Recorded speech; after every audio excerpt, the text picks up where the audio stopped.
Assalomu alaykum. Bizni YouTube kanalimiz kuzatuvchilari.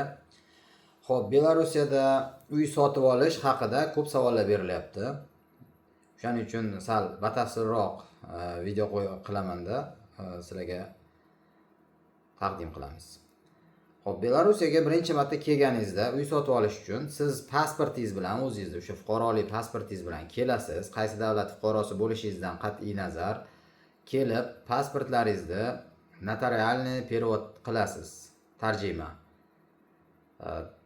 Rus tiliga yoki belarus tiliga farqi yo'q. Tarjima qildirasiz, notariusdan tasdiqlatasiz va o'sha pasport va perevodingizni olib, hujjat rasmiylashtirish uchun kerak bo'ladigan birinchi qadam shu bo'ladi.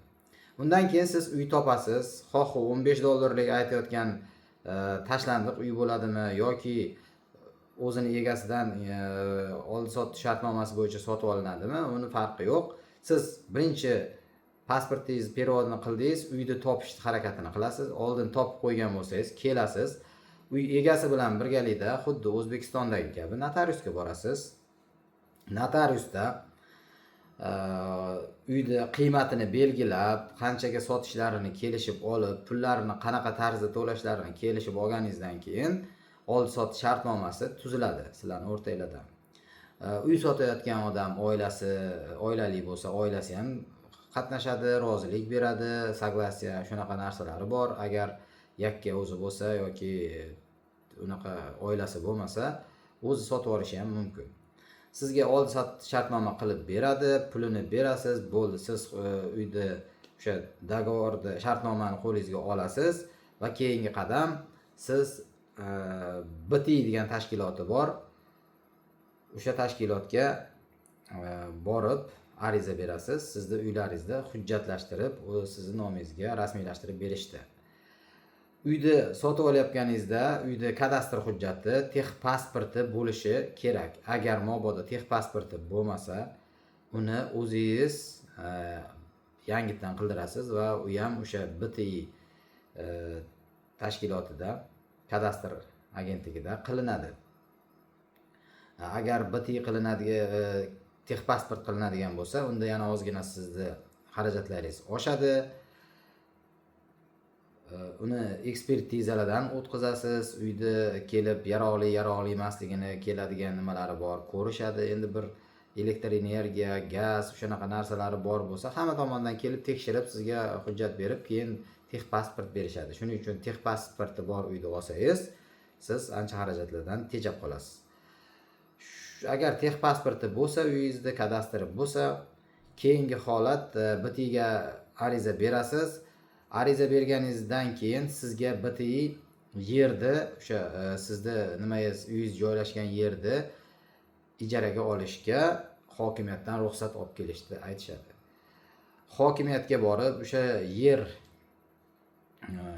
bilan shug'ullanadigan Zemlestroystvo degan kabinetga kirib, ulardan o'sha uyni sotib olganingiz va mana shu yerni sizga arendaga berishlarini so'rab, zaявление qoldirasiz. Ular ko'rib chiqishadi. Shu 15 ish kuni ichida sizga javob berishadi. Yerni berishadimi arendaga, berishmaydimi? Ko'p hollarda berishadi. Shu bilan sizga keyin u yerni 99 yilga arendaga berishadi. Yer sotib olish Belarusiyada boshqa davlat chet el fuqarolariga mumkin emas, faqatgina arendaga 99 yilga ijaraga olishingiz mumkin. Aksariyat hollarda shunaqa holatlar bo'lar ekan. Agar Belarus fuqarosiga uylangan bo'lsangiz, ajrashgan paytida yerlar bo'linishi paytida sizga o'sha ulush nomingizga o'tib ketishi mumkin ekan. Bu endi juda ham kam holatlarda yuz beradi. Xo'p, yerda arendaga berish haqida, ijaraga berish haqida sizga решение berishadi. O'sha hokimiyatdan hokim qo'l qo'yib tasdiqlab bergandan keyin o'sha решение bilan yana siz qaytib o'sha BTIga borasiz va endi u yerda siz o'zingizni uyingizga to'lovlarni qilib, kadastr hujjatini sizning nomingizga chiqarib berishadi. Kadastr nomeri отдельно bitta yer uchun kadastr alohida va bino inshootlar uchun alohida kadastr qog'ozi bo'ladi. Ularni gos poshlinalari где-то $100, $200 atrofida bo'ladi. Endi hammasi esimda emas. Shu narsalarni olganingizdan keyin agar uyingiz qishloqda joylashgan bo'lsa, selskiy sovet deydi va o'sha joyga borib siz tozalik, ya'ni chiqindilarni har doim olib ketishlari uchun shartnoma tuzasiz. Agar suv keltirilgan bo'lsa uyingizga vodokanal bilan shartnoma tuzasiz, elektr energiya bilan shartnoma tuzasiz, gaz bo'lsa gaz bilan yoki tashiladigan gaz bo'lsa u bilan ham shartnoma tuzib hammasini qonuniylashtirib olasiz. Agar shaharda bo'lsa boshqacha, qishloqda bo'lsa boshqacha. Xullas, mana shu protseduralarni qilib bo'lganingizdan keyin uy sizning nomingizga o'tadi. 1 yilda bir marta yer solig'ini va 1 yilda bir marta o'sha imущество, o'zingizning inshootingizga to'lanadigan soliqni to'laysiz. Kommunal to'lovlari, suv, svet, gaz, elektr energiya va chiqindilarni tashish haqida har oyda sizga jirovkalarni berishadi va o'shalar bo'yicha to'lab hisob raqam berishadi. O'sha raqamlarga o'tkazib turaverasiz. Qoidasi Belarusiyada o'sha hovlili uy bo'ladigan bo'lsa, uni atrofini tozalash sizning vazifangiz bo'ladi, toza tutish. Yozda o'tini o'rasiz, qishda qorni kuraysiz. Xullas, hamma nimalar sizning bo'yningizda bo'ladi. Keyingi agar kvartiralar bo'ladigan bo'lsa, kvartira birmuncha osonroq. Kvartiraning kadastri bo'ladi, uni oldi-sotdi shartnoma bilan sotib olishingiz mumkin. Belarusiyada qonunlariga ko'ra chet el fuqarolariga har qanday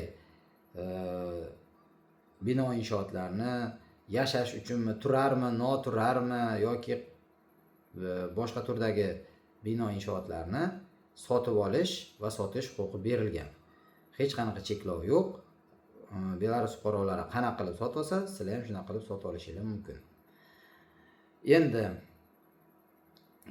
yana ko'p so'ralayotgan savollardan bittasi o'sha bo'sh qolgan uylarni qanaqa qilib topish mumkin.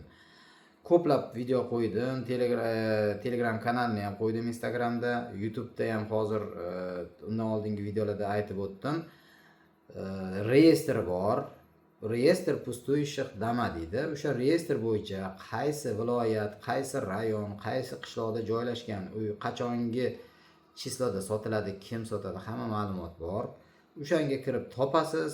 Agar sizga o'sha uy yoqqan bo'lsa, borib o'sha joy selsovetmi yoki rais palkommi o'shalar bilan gaplashib olasiz, sotib olasiz va undan keyin hujjatlarni qilasiz. Hali boshida aytib o'tganimdek, texpasportlargacha tiklaysiz, chunki u egasi yo'q deb hisoblangan uylar. Unda svet ham bo'lmasligi mumkin, suv ham bo'lmasligi mumkin. Hamma kommunikatsiyalarni o'zingiz qilasiz. Shuning uchun bu uylar asosan qishloqlarda joylashgan, qishloqlarda qarovsiz qoldirib ketilgan, qaramagan odamlarning uyi bo'lgani uchun berib yuborishgan. Sud qarori chiqqan bo'ladi, u uylarda hech qanaqa uni eski qarzlari sizlarga to'lab qo'yish uchun qo'yilmaydi. Faqat o'zingizlar yangitdan qilasizlar. Endi ikkinchi savollari, fermalarni qanaqa qilib sotib olamiz, bino inshootlarni qanaqa qilib sotib olamiz. Fermalar ham xuddi shunaqa. Fermalar endi ko'proq auksionlarda sotiladi. Auksiondan sotib olinadigan bo'lsa, auksion elektronniy bo'ladi. O'sha nimasi qo'yib qo'yiladi. Hamma hokimiyatlarda o'zi nimasi bor, saytida o'sha qarovsiz, tashlandiq yoki bo'sh yotgan har qanaqa bino inshootlar auksionga chiqarib qo'yiladi. Narxi ham yozib qo'yiladi. Agar auksionda hech kim qatnashib, hech kim olmasa, u har 20 kunda 10% dan tushib boradi narxi. Va oxirida 90% gacha narxi tushishi mumkin. O'sha paytida qatnashib olib, agar hech kim qatnashmasa sizdan boshqa 5% qimmatiga sotishadi sizga. Oldin so'rashadi, olasanmi, sanga boshqa hech kim ishtirokchi yo'q, sen mana shu bitta ishtirokchi bo'lganing uchun 5% qiymatga oshirib sotib olishga rozimisan deb so'rashadi. Agar rozi bo'lsangiz sotib olishingiz mumkin. Men o'zimni binolarimni shunaqa qilib sotib olganman. Keyingi o'rinda u bino inshootlarni oformit qilish, o'ziga o'tkazish ancha boshqacha. Ular ham xuddi shunaqa, lekin ularda ekspertizalar bor. Xuddi o'sha holat texpasport olish bo'lmaydi-da. Endi u eski binolar bo'lgani uchun ularda texpasport bo'lmaydi. Bitta texpasportni olish uchun kamida bir 5000 dan 10000 Belarus rublgacha pul ketadi. Bu degani $3000 atrofida. O'shancha pul bilan ekspertiza qilasiz, keyin xuddi aytganimdek shu kadastr olasiz, yerini olasiz ijaraga, o'sha bilan o'sha inshoot, ferma zdaniyasi yoki molxona yoki qanaqadir ishlab chiqarish zonasi o'z sizning nomingizga o'tadi. Ularga ham soliqlar o'zini koeffitsientlariga qarab, joyiga joylashgan joyiga, shaharda joylashgan bo'lsa qimmatroq, qishloqda joylashgan bo'lsa arzonroq, o'shanaqa holatlarda beriladi. Yana qanaqa savollaringiz bo'lsa, kommentariyada yozib qoldirsanglar, sekin-sekin javob berishda davom etamiz. Hammangizga rahmat. Belarusga kelib, biznesingizni yo'lga qo'yishni boshlashingiz mumkin. Biz bunda sizga yo'l yo'riq ko'rsatib turamiz. Hech qanaqa bir qarshiligimiz yo'q. Belarus juda ham ochiq davlat, xohlagan ayniqsa qishloq xo'jaligi sohasida bemalol rivojlansa bo'ladi. Rahmat hammangizga.